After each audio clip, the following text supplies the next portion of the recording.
So hello guys. What's up and welcome back to my YouTube channel. It's me, your girl barrister Neze, and this is Nezeville. Welcome to December. I'm so glad to be ending the year with all of you. I'm so grateful to God for having kept us and spared our lives all the way from January till the 12th month of the year, and by his infinite mercies and goodness, he would keep us to cross over to the next year, 2026. Thank you so much for being here. So, who do we have on our plate today? Vicky James. Vicky James is in the news once again, and yes, you guessed right. It's for yet another controversial speech or advice. Let us listen. But the Bible makes us understand that there's so many other qualities that you need to have before you can call yourself a virtuous woman. And the one that stands out the most is that she does not wait around for her husband's money. Yes. She feeds her home. Yes. She works hard with her own hands. Yes. She feeds her husband. She feeds her children. She feeds her staff. She clothes herself with wealthy apparel. She doesn't wait for her husband to buy her the clothes. That's who a Proverbs 31 woman is. And the Bible describes her as a good wife. So Vicky James was invited as a guest speaker in some women conference that held in America. And so she aligned her teachings for the day with the biblical Proverbs 31 woman. And she said so many lovely and wonderful things, very admirable. But the one thing that stuck out and caused all the stir on social media was the part when she said, a virtuous woman does not wait around for her husband's money. She feeds her husband. She feeds her children. And she feeds herself. And I would like to address this as a topic of its own, holistically, not just about Vicky James. If you're an old soldier here, you would know that I don't really care so much about the subjects of the story. I use these trends to address and discuss bigger social issues, clear common misconceptions, and impact deeper understanding of things that centers around marriage, relationships, and life in general. If you're interested in knowing more about these things, about relationships, marriage tips, self-esteem, self-drive, being wholesome and grounded, confidence and not arrogance, improving communication, and just being an overall better version of yourself, don't forget our community that I have designed where we can have a safe space, have this one-on-one coaching and mentorship, and elevate ourselves.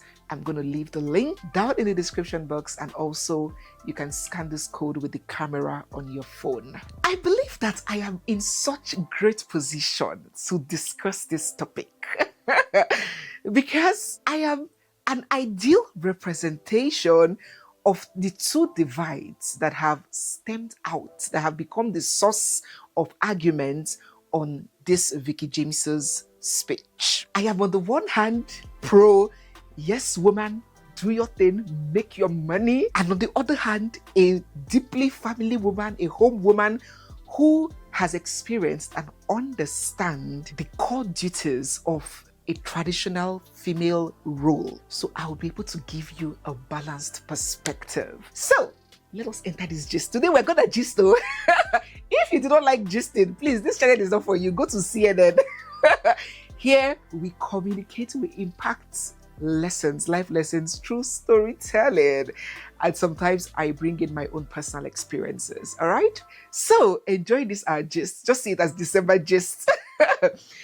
Anyways, I was raised by a very industrious woman, and working hard to me is a way of life. I began making my own money around the age of 18, 19. And no, I didn't have to do it through illegitimate means. I didn't have to compromise my virtue. Instead, I looked inward and converted the gifts that God had given me and channeled it to revenue generation. just as I am doing on YouTube now. Yes, so I used my voice. I would do radio jingles and commercials, voiceovers on the radio, and I used my face.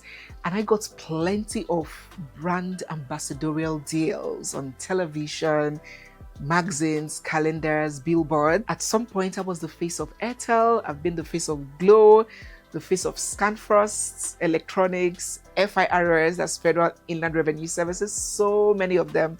I've won a number of beauty pageants. And I had the full support of my parents. I was doing this while in the university and still acing my grades and coming out with a fantastic result. So my parents were very supportive of what I was doing. So I was already making cool cash in hundreds of thousands, even as a teenager. And when I finished school, I began working immediately. From my service year, where I worked at the bank as a copper, to legal practice, to banking, to insurance. I worked until the last, is it the last month or the last 2 months before I relocated from Nigeria. So I've been a work girl. Even up till now that I'm working for myself, which even turns out to be more tedious. Yes. So I've been a work girl. I cherish my financial independence. I love being productive. I love owning my stuff and affording things for myself and for the people I want to help without so much scrutiny, so much begging, so much over-explaining. I love the security, and not because I have seen signs of a shaky future, so I'm trying to protect myself. No. I'm blessed with a marriage with a man that will give me his ATM card and say, go and buy what you want, and move his salary account to my bank for me to be his account manager and manage his account and see all his salary and all his spending. So no, it's not born out of insecurity. To me, it's sweet, it's fulfilling, it's rewarding, it is dignifying to have my own stuff. And if you know, you know. Now that's on the one hand. Now on the other hand, I am a core, deeply family woman. In as much as I have described this part of me that paints me very passionate about working and making money, which of course I am, that passion is even deeper when it comes to family. I have a very, very, very devoted wife and mother, very dedicated to my marriage, to my family, to my children, even to my parents, my siblings, my in-laws. That family part of me is what reflects on how I treat my mother-in-law and my in-laws. So I love the concept of family so much. I'm a handsome mother. Even while working at the bank as a very busy person, I was still doing school runs every day, dropping and picking up. During my break, instead of eating, I'd rather use my break to spend that 30 minutes with my children by picking them up, seeing their face. Once the bank closes and customers stop coming in by 4:30, I'll put on my phone and I'll be, with my children on the phone while I finish up my work. And as soon as I get home, fling my wig, I fling my bag, I'm running back home to family. I remember one of my bosses, this is gist to remember, we're going somewhere, just chill. But I want us to start this month with gist, okay? At the end of the day, you would understand why I'm giving you this background. So I remember one time, one of my bosses at the bank who left the bank for another bank was passing and saw my car at the bank at a certain time. He didn't know that my car had a fault, so I took a taxi home. He called me and was like, "What? You are still in the office?" That is not you. What is going on? Are you okay? So that my boss knew that I was always the first to run back home to my family. I would never stay 1 minute more than necessary in the office. Even when we bankers, bankers after work now, tedious work, many bankers love to go out, relax, watch a movie, hang out at the joints, go to the gym together. That would never be me. Not because I see anything wrong in it, but because I would rather spend that time and run back to my husband and be with my husband and my children. So despite this money-making part of me, I am still a hopeless home woman. So when this Vicky James story broke and young ladies wanted to get my opinion, my thoughts, want to know if it's ideal for you as a woman to not wait for your husband, feed your husband, feed your children, feed yourself. Neze, is it the woman's job really to do that? Was Vicky James wrong in what she said? I take a deep breath. Now let us go back to the beginning. Back in the day, at the beginning of civilization, the roles were very clear. Men worked. It was their duty to feed the family, while women nurtured the home. Men hunted, they found, they built the house where the family lived in, they provided, they protected, while women maintained the home, nurtured the children, preserved the culture, and maintained the emotional structure for the family. The roles were not imposed. They just flowed naturally because they aligned with the inner strengths of each sex. Now, biologically, the men have higher levels of testosterone. Testosterone. So they had greater upper body strength, they had higher muscle mass and density, and those traits equip them for physical work, longer hours of labor. While women, on the other hand, were naturally equipped for starting, nourishing, and nurturing babies. So there women are with breasts, we have ovaries, fallopian tubes, and all of these things for bringing life. Even anatomically, men had and have broader shoulders, stronger hand grips, while the anatomy of women designed us for childbirth.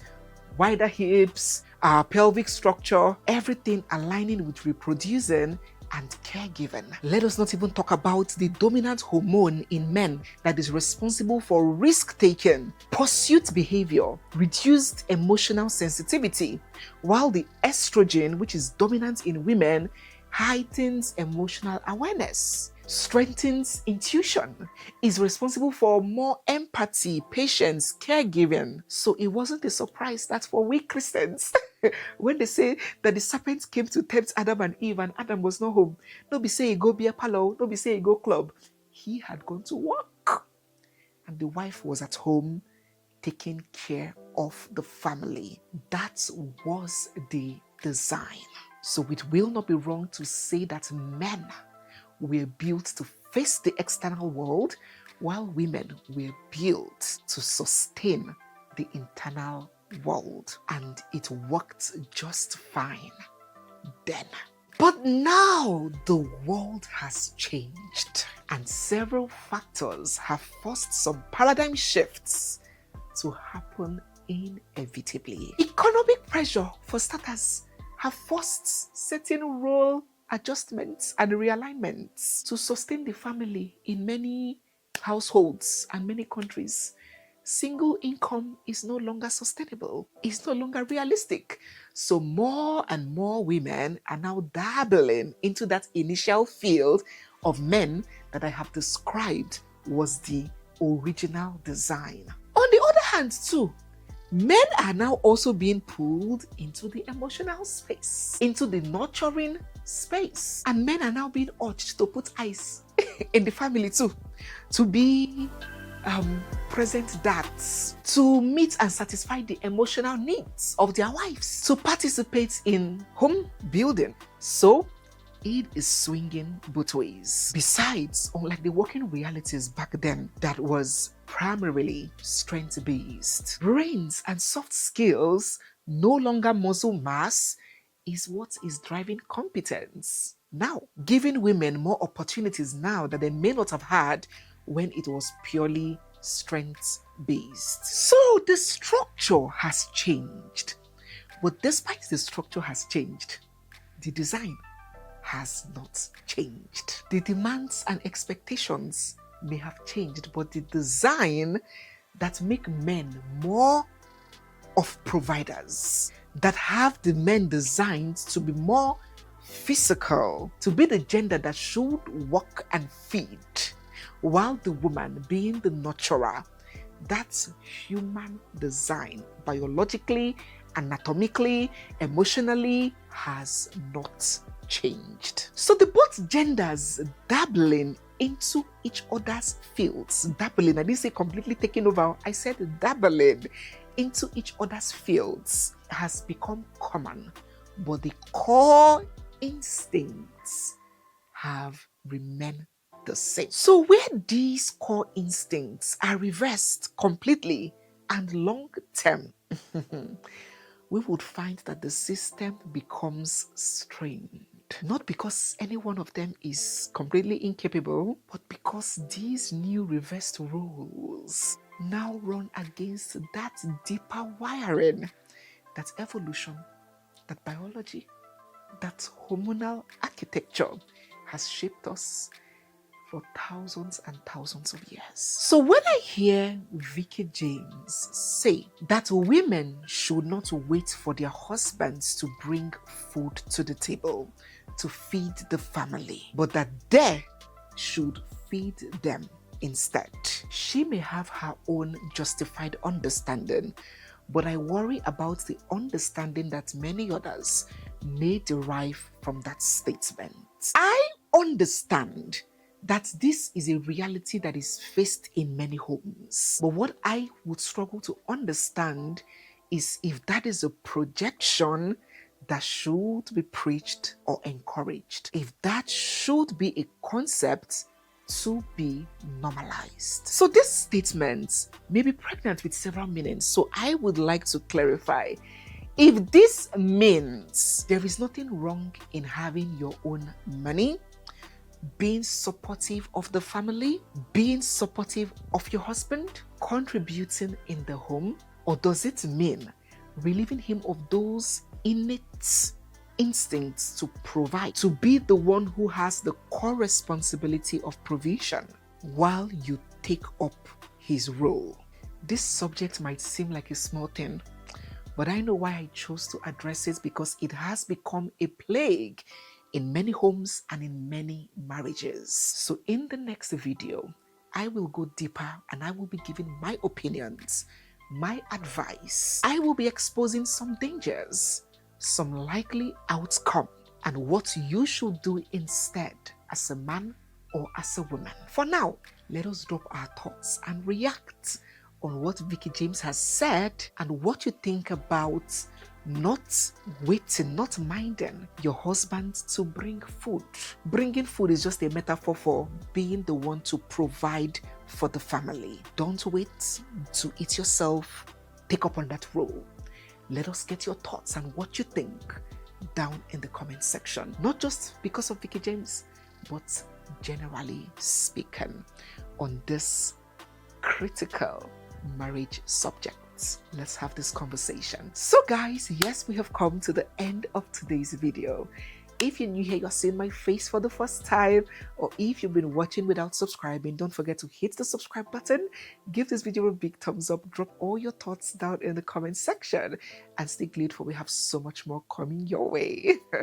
It's me, your girl barrister Neze, and this is Nezeville. I'll see you guys in my next one, and don't forget to join our premium community where we have these kinds of discussions personalized and up close and personal. I'll see you guys in my next one. Bye.